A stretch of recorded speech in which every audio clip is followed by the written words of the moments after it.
¿Qué pasa cuando el hombre elegido por Dios se convierte en tu peor pesadilla?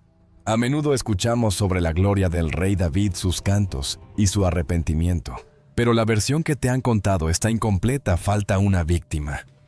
Faltan los gritos que nunca se escucharon y la sangre que se derramó en las sombras del palacio. Esto no es solo la historia de un error de un rey. Es la historia de cómo el mundo de una mujer fue desmantelado sistemáticamente por la única persona que se suponía debía protegerlo.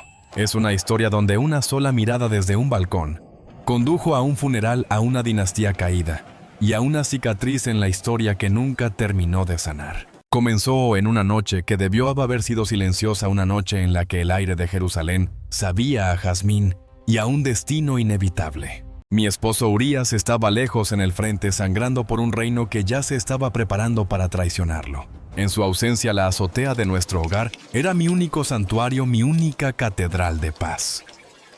Mientras me bañaba bajo los vastos ojos vigilantes de las estrellas, me sentí oculta. Creí que la oscuridad era mi velo, un protector silencioso que mantenía a raya las exigencias del mundo. Pero cuando el agua fría tocó mi piel, sentí un escalofrío repentino helado. Era el instinto primitivo que grita cuando ya no está sola. Comprendí entonces que mi seguridad no era más que una ilusión frágil. Levanté la mirada no hacia los cielos, sino hacia la silueta imponente del Palacio Real. Allí en la terraza alta, él estaba de pie. No pude ver sus ojos, pero los sentí penetrantes, posesivos e ineludibles. Vi el brillo rítmico del oro, reflejando la luz moribunda la corona del rey. No solo estaba mirando, estaba cazando. En ese instante el universo cambió de carril. Ya no era una esposa, una mujer, ni siquiera una persona. Era un objetivo en la mira del poder absoluto. ¿Cómo te escondes cuando el hombre que te desea es dueño del suelo mismo sobre el que estás parada? Me apresuré a entrar con el corazón golpeando como un pájaro atrapado contra la jaula de mis costillas. Cerré con llave las puertas, pero en mi alma lo supe. El depredador había visto a su presa y la trampa ya estaba tendida. La noche no trajo la misericordia del sueño. Trajo el golpe frío y rítmico del hierro contra la piedra. Yacía en la oscuridad de mi habitación con el corazón martillando con tanta violencia contra mis costillas que podía sentir el pulso en las yemas de los dedos. Entonces el sonido que hizo añicos mi mundo, la marcha pesada y sincronizada de la guardia del rey, resonando por las calles estrechas de Jerusalén. Esto no era una visita social, era un asedio. Cuando el primer golpe cayó sobre mi puerta, toda la casa pareció gemir en protesta. ¿Abran? En el nombre del rey, bramó una voz fría y hueca despojada de toda bondad humana. Mis sirvientes pálidos de terror retiraron los pesados cerrojos de bronce. Yo estaba en lo alto de las escaleras con los dedos hundiéndose en la baranda de piedra fría, observando cómo 4 hombres armados irrumpían en mi hogar. Sus antorchas siseaban y escupían chispas proyectando sombras largas y deformes, que parecían monstruos devorando mis paredes. No me miraron con el respeto debido a la esposa de un soldado. Me miraron como un premio que debía ser recogido.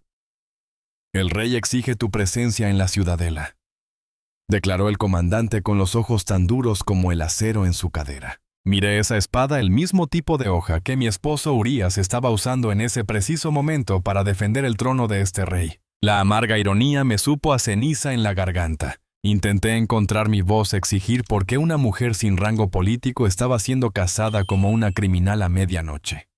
Pero las palabras murieron antes de poder ser dichas. En Israel la palabra de David no era solo ley, era destino. Negarse era invitar a la ruina no solo para mí, sino para mi esposo y para toda mi familia.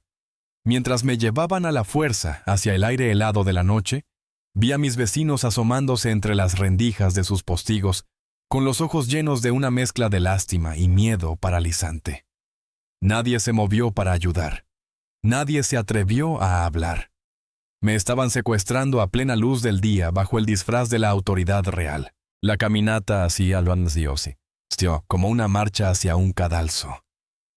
Cada paso lejos de mi hogar se sentía como si estuviera desprendiéndome de un pedazo del alma. El viento aullaba entre los arcos de piedra caliza de la ciudad, sonando como el llanto colectivo de 1000 antepasados traicionados. Cuando llegamos a las enormes puertas doradas del palacio, se abrieron con un lento ominoso gemido que vibró en mi pecho. No se abrían para recibir a una invitada, se abrían para tragarse a una víctima. Levanté la mirada hacia las almenas altas y bañadas por la luna, y comprendí una verdad escalofriante una vez que esas puertas se cerraran detrás de mí. La Betsabé que vivía en la luz se habría ido para siempre. Estaba entrando en la guarida de un león que había olvidado que una corona no es una licencia para robar un alma humana. La trampa por fin se había cerrado. Las puertas de la cámara interior se cerraron con un golpe seco que resonó como un mazo dictando una sentencia a una vida que yo nunca pedí.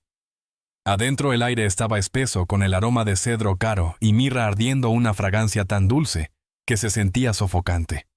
Había oro por todas partes, reflejándose en las paredes, los muebles, y el hombre que estaba sentado junto a la ventana.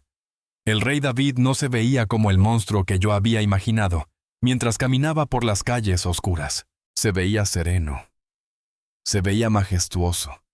Pero cuando se giró para mirarme, vi la verdad en sus ojos. No era amor lo que ardía allí, era una hambre aterradora sin freno. «No tengas miedo», Betsabé dijo con una voz suave como seda pulida. Pero ¿cómo no iba a tener miedo? La misma amabilidad de su tono era un arma. Era la amabilidad de una araña invitando a una mosca a su telaraña. Empezó a hablar de mi belleza comparándola con la luz de la luna sobre las colinas de Judá, pero cada cumplido se sentía como una violación. Me quedé allí temblando con las manos escondidas en las mangas para que no viera el terror que sacudía mi cuerpo. Pensé en Urías, su valentía, su lealtad, su olor a cuero y sudor del campo de batalla. Intenté decir su nombre, recordarle al rey que yo pertenecía a un hombre que en ese mismo instante estaba arriesgando su vida por la corona. Pero David me silenció con una sola mano levantada. En ese momento el desequilibrio de poder era un peso físico en la habitación. Me recordó sin alzar la voz que él era el rey. Él era quien podía conceder vida o ordenar muerte. Habló de su favor, pero yo sabía que el precio del favor real era mi alma. El lujo del palacio se sentía como una jaula dorada, y el silencio entre nosotros era un campo de batalla donde yo ya había perdido. No había negociación aquí, no había elección. Me di cuenta de que para el mundo David era un héroe que mataba gigantes, pero en este cuarto privado era un hombre que usaba su corona para aplastar la voluntad de una mujer indefensa. Mientras las velas parpadeaban hasta quedar bajas, la comprensión se asentó. Yo ya no era una persona en esa habitación.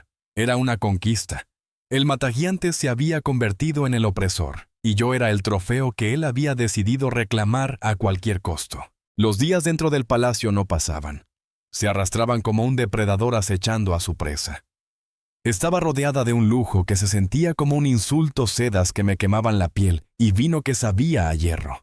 David había vuelto a su trono interpretando el papel del pastor justo de Israel, mientras yo permanecía como un fantasma que rondaba los pasillos de sus cámaras privadas.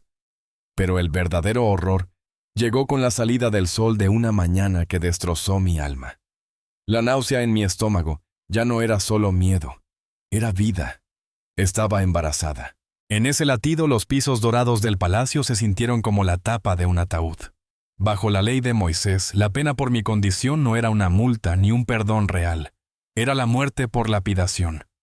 Llevaba una sentencia de muerte en el vientre, y el padre del niño era el mismo hombre que tenía el poder de dejar caer las piedras o lanzar la primera. Le envié al rey un mensaje frenético de 3 palabras. Estoy embarazada. Esperaba un derrumbe de su espíritu, quizá una confesión pública o una súplica de misericordia divina. En cambio, presencié el nacimiento de un monstruo mucho más aterrador que cualquier gigante que David hubiera matado, el arquitecto del engaño. David no vino a consolarme, vino a trazar estrategia. Observé desde el balcón alto cómo mandaba llamar a mi esposo Urías desde la línea del frente en Rabá.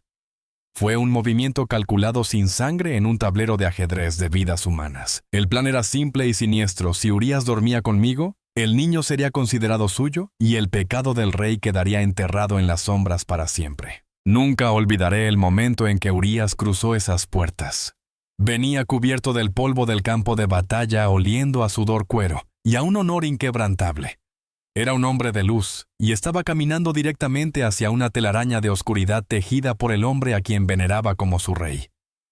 Esa noche David lo agasajó, lo embriagó con vino, y lo instó a bajar a su casa y lavarse los pies. Era una orden disfrazada de amabilidad. Pero Urías era demasiado noble para caer en la trampa. Se negó a probar la comodidad de una cama mientras sus hermanos de armas dormían en la tierra, bajo el cielo abierto. Durmió sobre las piedras frías de la puerta del palacio entre los ciervos. Desde mi ventana lo miré mi esposo valiente y leal tendido en el suelo duro a solo unos pasos de mí, mientras los espías del rey se movían en las sombras como buitres. La tensión en el palacio se volvió un peso físico, una presión sofocante en el aire. Cada vez que Urías se negaba a entrar a nuestro hogar, la desesperación del rey se volvía más volátil. Yo me quedaba detrás de los pesados tapices, viendo cómo la integridad de mi esposo chocaba contra la cobardía de mi rey. Quería gritar, correr hacia él, decirle que su lealtad estaba siendo usada para tejer su propio sudario. Pero yo era prisionera de la corona. Entonces lo entendí con una claridad nauseabunda. David ya no intentaba protegerme. Estaba protegiendo su reputación.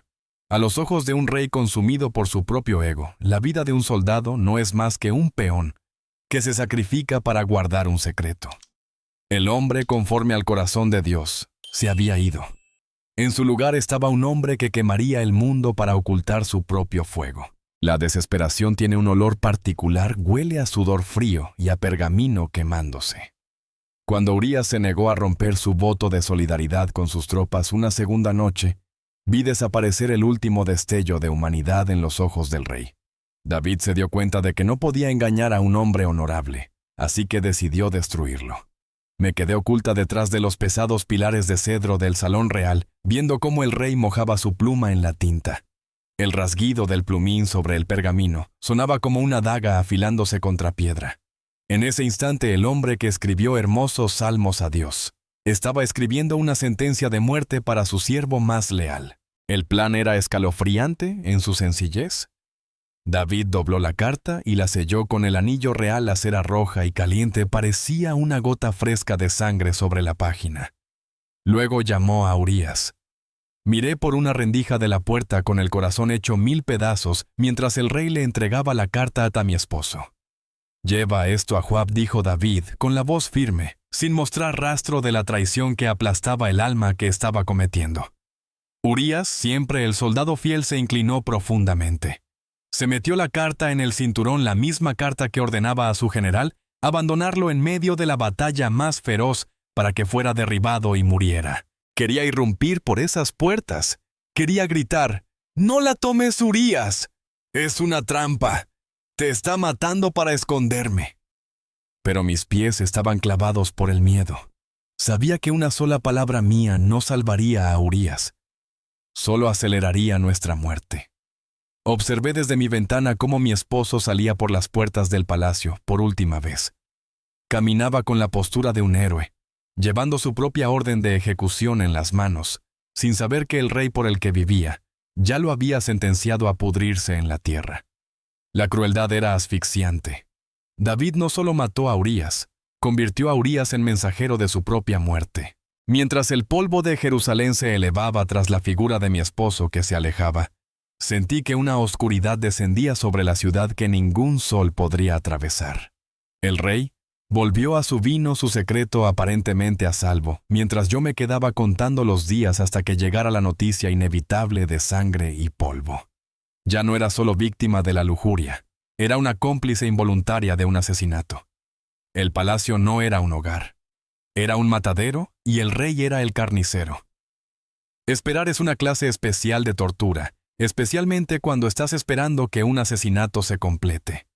Cada mañana durante los siguientes 7 días, me quedé de pie en la ventana alta de mi cámara, con los ojos ardiendo, mientras buscaba en el horizonte a un mensajero de polvo. Buscaba la silueta de un jinete viniendo del este, sabiendo que su llegada significaría que mi esposo estaba muerto, y que mi vergüenza quedaría oficialmente cubierta por la tumba. David, mientras tanto, se movía por el palacio con una compostura escalofriante. Tocaba su arpa, gobernaba a su pueblo. E incluso me sonreía una sonrisa que se sentía como una hoja retorciéndose en mi corazón. Actuaba como si la carta que había metido en el cinturón de Urías no fuera más que un poema. El silencio del palacio se volvió ensordecedor. Cada vez que una puerta se azotaba o las botas de un soldado resonaban en el pasillo, mi corazón se detenía. Imaginaba el campo de batalla en Rabá, el calor, los gritos, y el momento en que Joab daría la orden de retirarse dejando a Urías solo frente a un muro de enemigos. Casi podía sentir las flechas atravesando mi propia carne. Pasaba las noches en el suelo frío desgarrada entre orar por la seguridad de Urías y darme cuenta de que su supervivencia significaría mi ejecución por adulterio. El rey me había colocado en una posición donde tenía que esperar la muerte de mi esposo solo para conservar mi propio aliento. Era una crueldad que ninguna palabra podría capturar del todo. Miré al niño creciendo dentro de mí, y por primera vez sentí una oleada de dolor profundo. Este bebé se estaba tejiendo en un vientre de duelo su vida comprada al precio de la sangre de un hombre inocente. Me sentía como un fantasma atrapado entre dos mundos. El mundo de los vivos, donde David reinaba con puño de hierro, y el mundo de los muertos, hacia donde Urías iba con una carta de traición en la mano. Entonces al séptimo día lo vi. Un jinete solitario galopando hacia la ciudad, una estela de polvo blanco elevándose detrás de él como un sudario. Se me doblaron las rodillas, no necesitaba escuchar las palabras. El mensajero no traía noticias de una guerra. Traía la confirmación de una matanza. El rey había ganado. El secreto estaba a salvo. Y mi corazón oficialmente era un yermo. El mensajero llegó no con el toque de una trompeta, sino con los pasos pesados y arrastrados de un hombre que cargaba una maldición. Se presentó ante el rey con la ropa rasgada, el rostro cubierto por el polvo gris del campo de batalla. Me quedé detrás de las pesadas cortinas de terciopelo del salón interior, conteniendo la respiración mientras escuchaba el reporte. Habló del combate feroz junto al muro de la ciudad de las flechas que caían como una plaga, y luego las palabras que cortaron mi último vínculo con el mundo que antes conocía. Tu siervo Urías el gitita también ha muerto. Esperaba que el rey se estremeciera. Esperaba un momento de silencio por el hombre que había muerto llevando la propia traición de David. Pero en cambio la voz de David fue tan fría como una tumba de invierno. No dejes que esto te desagrade, le dijo al mensajero, porque la espada devora tanto a uno como a otro. Quise gritar hasta que las paredes del palacio se derrumbaran. Para él Urías no era un héroe ni un amigo. Era un estorbo que había sido eliminado con éxito. Habló del hambre de la espada como si fuera un acto del destino, no un acto de asesinato que él había coreografiado cuidadosamente desde su propia terraza. Cuando la noticia me fue entregada oficialmente, el mundo se volvió un borrón de ceniza negra. Empecé el ritual de duelo rasgándome la ropa y echándome polvo sobre la cabeza. Pero mis lágrimas no eran solo por un esposo caído, eran por la traición de todo lo sagrado. El palacio estaba en silencio, y aún así en mi mente, los gritos de Urías resonaban por cada pasillo. Lloré por el hombre que murió por un rey, que no merecía ni su sombra. Lloré por el niño en mi vientre que ahora nacería en una casa construida sobre un fundamento de huesos. El período de duelo fue corto, demasiado corto. Para David era apenas una cuenta regresiva legal, una formalidad que marcar antes de poder reclamar su premio. Incluso mientras yo estaba sentada en la tierra consumida por el dolor, sentía sus ojos sobre mí. No estaba esperando que mi corazón sanara. Estaba esperando que la ley le permitiera llevarme a su cama de manera permanente. La vergüenza había desaparecido, reemplazada por un matrimonio real, pero entonces comprendí que el lugar más peligroso en Israel no era el campo de batalla, era el corazón de un rey que había confundido su poder con el derecho a jugar a ser Dios. Sonaban las campanas de boda, pero para mí, sonaban como un canto fúnebre. Durante un año el palacio estuvo en silencio y parecía que el rey había cometido el crimen perfecto. Yo era ahora una reina, llevando al heredero real viviendo en los mismos cuartos donde comenzó mi pesadilla.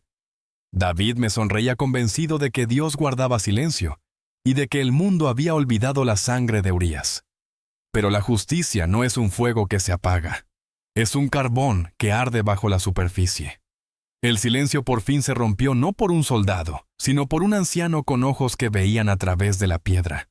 Llegó Natán el profeta, y cuando se presentó ante el trono, el aire en la habitación se volvió frío.